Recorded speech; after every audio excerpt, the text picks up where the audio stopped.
लेकिन क्योंकि सरकार अब लगड़ी सरकार है, इतना बड़ा डिसीजन शायद प्रधानमंत्री जी नहीं ले सकते। अगर सरकार में दम होता तो सरकार वक्फ बोर्ड को खत्म करती। भारत की 1 इंच जगह पर भी कानूनी रूप से मुसलमानों का अधिकार नहीं है। वक्फ बोर्ड नाम के भूमाफिया को भारत में होना ही नहीं चाहिए। वक्फ कानून को भारत से केवल योगी आदित्यनाथ की सरकार समाप्त कर सकती है। यह सरकार पूर्ण बहुमत की सरकार नहीं है। यही कारण है कि वक्फ कानून को समाप्त करने में मोदी सरकार को काफी परेशानी का सामना करना पड़ रहा है।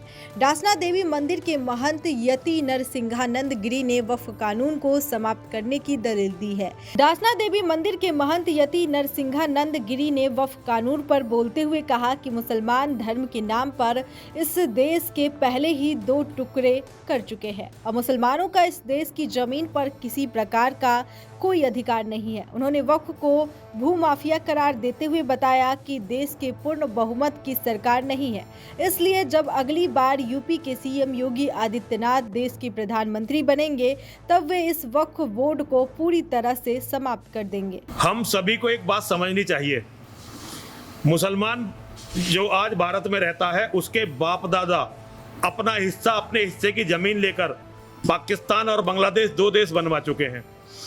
तो भारत की 1 इंच जगह पर भी कानूनी रूप से मुसलमानों का अधिकार नहीं है। हमारे बाप दादाओं ने इनके बाप दादाओं पर तरस खाकर इन्हें यहां रहने दिया। आज वक्फ बोर्ड एक भूमाफिया की तरह काम करने लगा है।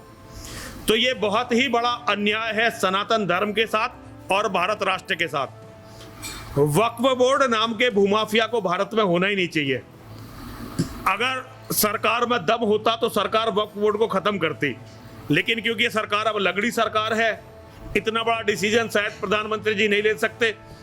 तो वक्फ बोर्ड के जो माफिया वाला रोल है, उसका जो दुष्प्रभाव है, उसे कम करने के लिए जो ये कदम उठाया गया है, मैं समझता हूं कि इसका भी समर्थन किया जाना चाहिए और उम्मीद की जानी चाहिए कि कल जब योगी आदित्यनाथ जी महाराज भारत के प्रधानमंत्री बनेंगे तो वो वक्फ बोर्ड नाम के भूमाफिया को जड़ से समाप्त करेंगे और फिर वक्फ बोर्ड रहेगा ही नहीं।